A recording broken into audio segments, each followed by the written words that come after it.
안녕하세요. 오늘도 제 채널에 방문해 주셔서 감사합니다. 오늘은 부처님의 가르침을 통해 우리가 일상에서 겪는 인간관계의 갈등을 어떻게 해결할 수 있는지에 대해 이야기하려 합니다. 인간관계에서 갈등은 피할 수 없는 일입니다. 친구, 가족, 직장 동료와의 갈등은 누구에게나 있을 수 있습니다. 그리고 그로 인해 마음이 아프기도 합니다. 하지만 중요한 것은 갈등을 어떻게 해결하느냐입니다. 부처님께서는 마음이 평화로울 때 모든 것이 평화로워진다고 하셨습니다. 이 말은 갈등 해결의 핵심을 잘 보여줍니다. 갈등을 해결하려면 먼저 내 마음이 평화로워야 합니다. 그리고 그 평화로운 마음으로 상대방을 대할 수 있어야 합니다. 예를 들어 직장에서 팀원과 의견이 다를 때 내가 먼저 화를 내면 갈등은 커지기만 합니다. 하지만 내가 차분하고 평화로운 마음을 유지한다면 갈등은 자연스럽게 해소될 수 있습니다. 오늘은 부처님의 가르침을 바탕으로 갈등의 본질과 해결 방법, 그리고 평화로운 인간관계를 유지하기 위한 방법들을 함께 살펴보겠습니다. 갈등의 본질. 부처님께서는 욕망이 고통의 씨앗이다라고 하셨습니다. 갈등의 본질은 욕망의 뿌리를 두고 있습니다. 우리가 원하는 것, 기대하는 것이 충족되지 않으면 갈등이 시작됩니다. 내가 원하는 대로 일이 풀리지 않으면 갈등이 생깁니다. 우리는 자주 욕망 때문에 갈등을 겪습니다. 예를 들어 직장에서 승진하고 싶다는 욕망이 강한데 상사가 나를 다른 사람과 비교하면서 승진 기회를 주지 않으면 불만이 생깁니다. 그 불만이 갈등을 일으키고 내 마음은 고통스럽습니다. 부처님은 욕망이 많을수록 고통도 많다고 하셨습니다. 갈등이 발생했을 때 우리는 상대방을 탓하기 쉽습니다.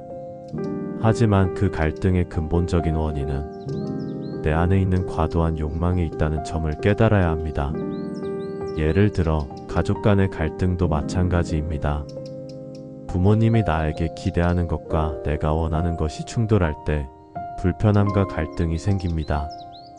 부처님은 우리가 내 욕망을 내려놓고 있는 그대로의 상황을 받아들일 때 갈등은 자연스럽게 사라진다고 하셨습니다.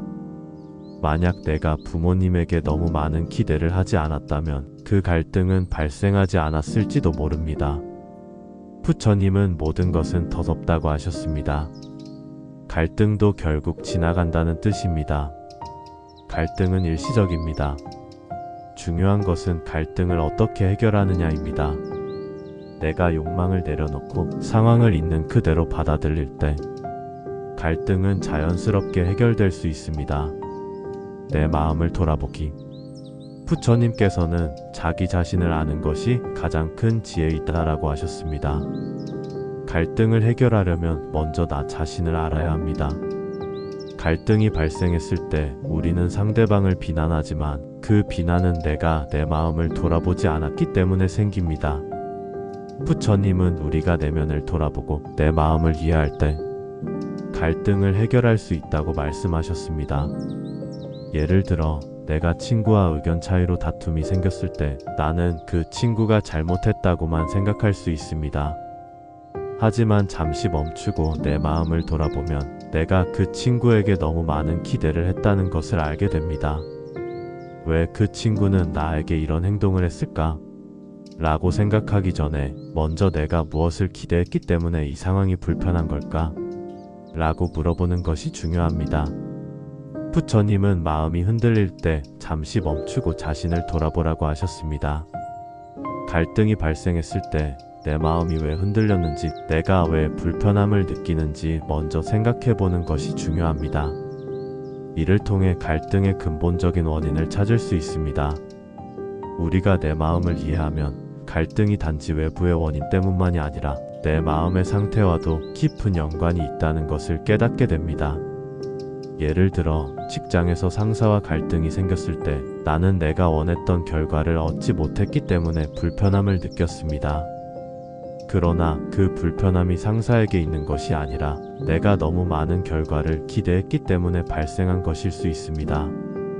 이처럼 내 마음을 돌아보는 과정이 갈등을 해결하는 첫걸음입니다.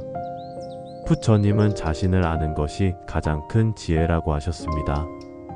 나 자신을 이해할 때 갈등을 해결할 수 있는 지혜가 생깁니다. 내 마음을 알고 내 욕망을 내려놓는 것이 갈등을 해결하는 첫 번째 단계입니다. 갈등을 대하는 태도. 부처님께서는 자비로움은 갈등을 해결하는 열쇠다라고 하셨습니다. 갈등을 해결하려면 자비로운 태도가 필요합니다. 갈등이 생기면 우리는 종종 감정을 표출하게 되지만 그 감정이 비난이나 공격적인 언어로 표현되면 갈등은 더 커집니다. 반면 자비로운 마음으로 다가가면 갈등은 점차 해결될 수 있습니다. 예를 들어 내가 친구와의 약속을 지키지 못했을 때 그 친구는 실망할 수 있습니다. 그럴 때 나는 미안해. 내가 정말 그럴 의도가 없었어 라고 말하는 것보다는 왜 너가 그렇게 느꼈을까? 라고 물어보는 것이 중요합니다. 상대방의 감정을 먼저 이해하고 그 감정에 공감하는 태도를 보이면 갈등은 줄어듭니다. 부처님께서는 타인을 미워하는 것은 나 자신에게 상처를 준다고 하셨습니다. 미움은 결국 나 자신에게 상처를 줍니다. 갈등을 해결하려면 자비로움을 바탕으로 대화해야 합니다. 타인을 미워하는 것이 나를 아프게 한다는 사실을 이해하고 미움 대신 자비로운 마음으로 갈등에 접근해야 합니다. 예를 들어 직장에서 팀원과의 갈등이 있을 때 나의 마음속에서 비난과 미움이 생길 수 있습니다. 그러나 그 감정이 갈등을 해결하지 못하고 오히려 더 큰 갈등을 낳게 됩니다. 부처님은 마음이 평화롭다면 외부의 갈등도 해결할 수 있다고 하셨습니다. 내 마음이 평화로울 때 갈등은 자연스럽게 해소될 수 있습니다. 기대를 조절하기. 부처님께서는 모든 것은 덧없다고 하셨습니다. 갈등이 생기는 이유는 내가 너무 많은 것을 기대하기 때문입니다. 내가 원하는 대로 일이 풀리지 않으면 갈등이 발생합니다. 예를 들어 나는 친구와의 약속을 중요하게 여기지만 그 친구는 다른 일로 바빠서 약속을 어겼을 때 나는 실망을 느끼고 갈등이 생깁니다. 그러나 이때 내가 기대를 너무 많이 했다는 것을 깨닫게 된다면 갈등은 쉽게 해결될 수 있습니다.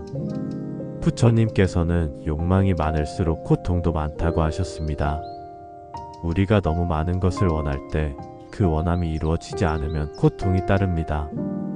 갈등을 예방하려면 내가 너무 많은 것을 기대하지 않고 있는 그대로 받아들이는 태도가 필요합니다. 예를 들어 내가 직장에서 상사의 기대에 부응하고자 노력하지만 상사가 나에게 너무 많은 것을 요구할 때 나는 그 기대에 부응하려다 보니 스트레스를 받게 됩니다. 이때 내 기대를 조금 낮추고 내가 할 수 있는 것에 집중하는 것이 갈등을 예방하는 방법입니다. 부처님은 기대하지 말고 있는 그대로 받아들여라 라고 하셨습니다. 기대를 내려놓으면 갈등이 줄어듭니다. 갈등의 원인 중 하나는 바로 우리의 지나친 기대입니다. 내가 가진 기대가 지나치면 갈등은 피할 수 없습니다. 대화의 중요성. 부처님께서는 말은 마음을 나타낸다라고 하셨습니다. 갈등을 해결하려면 대화가 필요합니다. 중요한 것은 대화에서 내가 어떤 마음으로 말을 하느냐입니다. 예를 들어 직장에서 동료와 갈등이 생겼을 때 내가 화가 나서 비난의 말을 쏟아내면 갈등은 더 커집니다. 그러나 내가 진지하게 대화하려고 마음을 다잡고 내가 이렇게 느꼈다라고 말하면 갈등을 풀 수 있는 기회가 생깁니다. 부처님께서는 언어의 힘을 이해하라고 하셨습니다. 말 한마디가 상대방에게 큰 영향을 미칠 수 있습니다. 갈등이 발생했을 때 내 말 한마디가 갈등을 해결할 수도 더 크게 만들 수도 있다는 점을 항상 기억해야 합니다. 용서와 이해. 부처님께서는 모든 사람을 용서하라고 하셨습니다. 갈등을 해결하려면 용서가 필요합니다. 용서는 나 자신을 위한 것입니다. 타인을 미워하고 용서하지 않으면 내 마음에 고통이 쌓입니다. 용서는 내가 갈등에서 벗어나기 위한 첫걸음입니다. 타인을 미워하는 것은 나 자신에게 상처를 준다. 갈등을 해결하려면 먼저 용서가 필요합니다. 내가 상대방을 용서하지 않으면 그 갈등은 내 마음속에 오래 남아내 고통이 됩니다. 부처님께서는 용서란 상대방을 위한 것이 아니라 나를 위한 것이다라고 하셨습니다. 용서를 통해 내 마음의 짐을 덜어낼 수 있습니다. 갈등을 해결하려면 먼저 용서하는 마음을 가지는 것이 중요합니다. 평화로운 마음 유지하기. 부처님의 가르침을 통해 갈등을 해결하는 방법에 대해 여러 가지를 살펴보았습니다. 갈등은 누구에게나 발생할 수 있는 문제입니다. 중요한 것은 갈등을 어떻게 대처하느냐입니다. 부처님은 마음이 평화로울 때 모든 것이 평화로워진다고 하셨습니다. 갈등을 해결하는 방법은 내 마음의 평화를 찾는 것에서 시작됩니다. 갈등이 발생하면 내가 먼저 내 마음을 돌아보고 평화로운 마음을 유지하려고 노력하는 것이 필요합니다. 우리가 다른 사람과의 관계에서 겪는 갈등이나 불안은 결국 우리의 마음에서 비롯된다는 사실을 다시 한번 되새겨 봅니다. 갈등을 해결하는 힘은 외부의 변화가 아니라 내면의 평화에서 시작된다는 진리를 배웠습니다. 부처님께서는 자기 자신을 알라고 하셨습니다. 우리는 자신을 이해하고 마음의 평화를 찾을 때 비로소 타인과의 관계에서도 평화를 이룰 수 있습니다. 갈등을 마주할 때 우리는 그 상황을 단순히 피하거나 회피하는 것이 아니라 마음을 다스리고 자비심과 이해의 마음을 갖추어야 합니다. 그렇게 할 때 갈등은 더 이상 우리의 삶을 지배하지 않게 될 것입니다. 명상은 우리가 마음을 돌보고 내면의 소리에 귀 기울이는 중요한 도구입니다. 명상을 통해 우리는 진정으로 자신의 마음을 알아가고 이를 바탕으로 다른 사람들과 더 깊은 이해를 나눌 수 있습니다. 부처님의 가르침을 우리의 일상에 적용하고 그 가르침을 실천하는 과정에서 우리는 점점 더 평화로운 삶을 살 수 있게 될 것입니다. 오늘 영상이 여러분에게 작은 인사이트와 위로가 되었기를 바랍니다. 이제 여러분은 마음의 평화를 찾는 여정에서 한 걸음을 내딛었습니다. 그 길을 계속 걸어가시길 바랍니다. 여러분의 내면의 평화가 곧 주변과의 평화로 이어지기를 기원합니다. 감사합니다. 구독과 좋아요는 제 영상 제작에 큰 힘이 됩니다.